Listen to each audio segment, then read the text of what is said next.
Hi అండి. ఇంతకుముందు నేను ఇక్కడ బెండ మొక్కలు నాటాను కదా, ఇదిగో చూడండి. బెండ మొక్కలు అయితే పెద్ద అయినాయి. ఇదిగోండి గోరు చిక్కుళ్ళు కూడా, ఇదిగోండి బెండకాయలు కూడా కాసాయి. తోట అయితే చిన్నదే, బెండకాయలు కూడా కాసాయి చూడండి.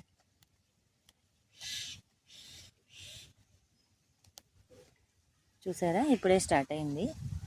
ఇదిగోండి విత్తనాలు అయితే చాలా నాటాను, చాలా అయితే లేవలేదు విత్తనాలు.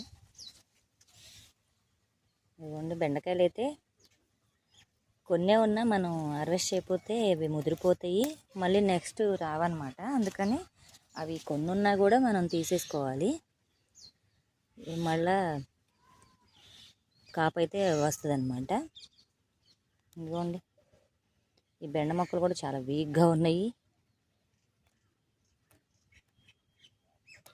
చూసారా.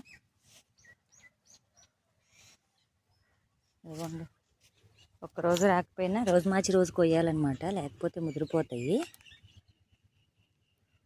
వర్షాలు అయితే బాగా పడుతూ ఉన్నాయి, ఇప్పుడైతే ఎండ వస్తుంది. చూడండి,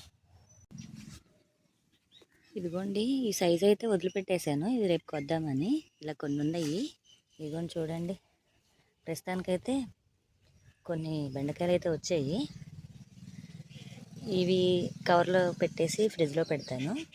మరలా రేపు ఇన్ని వస్తాయి మనకి, కర్రీకి సరిపోతాయి కదా. ఇదిగోండి ఇసుకలో వేయడం వల్ల ఇసుక అయింది, ఇదిగో చూసారా.